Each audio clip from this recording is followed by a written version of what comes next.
So yo, what up guys, Garjo na naman nagbabalik. So nagbabalik na naman ang Pogis dito. Gusto ko maglinis dito sa black market kasi wala lang. Gusto ko lang linisan itong piste. Gusto ko tumahimik itong black market na ito para wala ng problema. So yung mga palong-palo yung mga kalaban ko, dapat isipan natin ito na malupit ang isip. Kasi pag wala kang isip dito, wala ka talagang isip na buwang na tao ka. Okay, so tamang tayo dyan, tinitiran na nila ako dyan. Pero wala akong pakialam, papalagan natin itong mga buwang na to. Kung baka pumapalag sila sa pugi.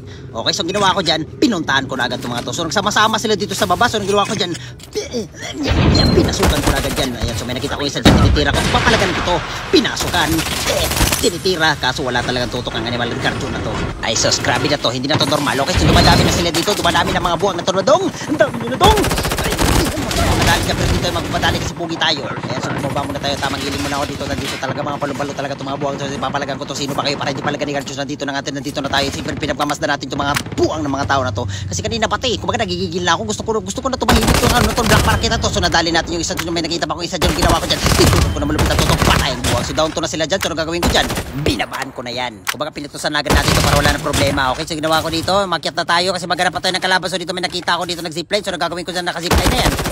Ay sus, lumipad ang buwang na tao na yan. So sumunod tayo, alam kung saan siya pupunta. Pupunta yan dito. So binabaan ko dyan dito kasi nandito yan. Ay sus, nag-meeting siya dyan pero wala akong pakialam. Patay ka na pare. Okay, so kinuha natin dyan malupitan yung Argos. Kumbaga Argosin natin yung mga kalaban. So dito may isa pa. Kumbaga may isa pang kalaban dito na mekanik ang buwang na tao na to. So pinagmamasdan ko, nakita ko na siya dyan, umakyat. Okay, dahil may vision na tayo dyan, pinuntahan ko na agad. So inakyatan. Ito, malupitang one tap para sa'yo pare. Patay, buwak ang ulong animal. Okay, katabi ko sa inyo. Okay, so inakyatan natin, piniktusan agad natin yan para makapag-loot tayo. Okay, okay, patay ng buwang.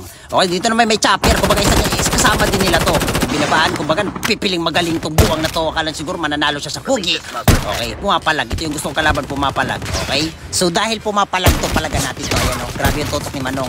Kumbaga pumapalag talaga siya. Kumbaga sinusubukan niya yung power ko. So anong gagawin ko dyan? Palagan natin to. Pinagmamasdan ko lang yan. Tapon siya ng tapon dyan ng cluster pero wala akong pakialam. Kahit magtapon ka pa ng 10 dyan, patay ka na. Stick, nag-mark lang pero wala akong pakialam. Ayan, so nagsasalita siya dito. Kumbaga gusto niya talagang pumalag ako ya. Sige, pagbigyan natin to. Tignan niyo sasabihin niya dito guys ha. Pakinggan niyo. Okay, dahil gusto niyang pumalag ako, papalagan kita dong. Walang takbuhan dong ha. Walang takbuhan dong. Sinasabi ko sa'yo, pag tumakbo ka dong, patay ka dong. Ay, sus. Ayan na. Sige, sinusubukan mo yung power ko. Nagsubukan ko dyan. Sige, tumakbo ka dong. Ay, sus. Ano dong? Akala mo makatakas ka dong. Patay ka na dong. Uy, putangin na. Ay, gago si Garjo. Sino mo Garjo? Sabay ano? Ano? Hindi ako to dong. Hindi ako to dong. Ikaw ba yan? Teka lang, gagi ka. Kung ikaw yan. Gagi ka din. Gago, nanonood ako sa inyo. Minumura mo ko? Minumura mo ko?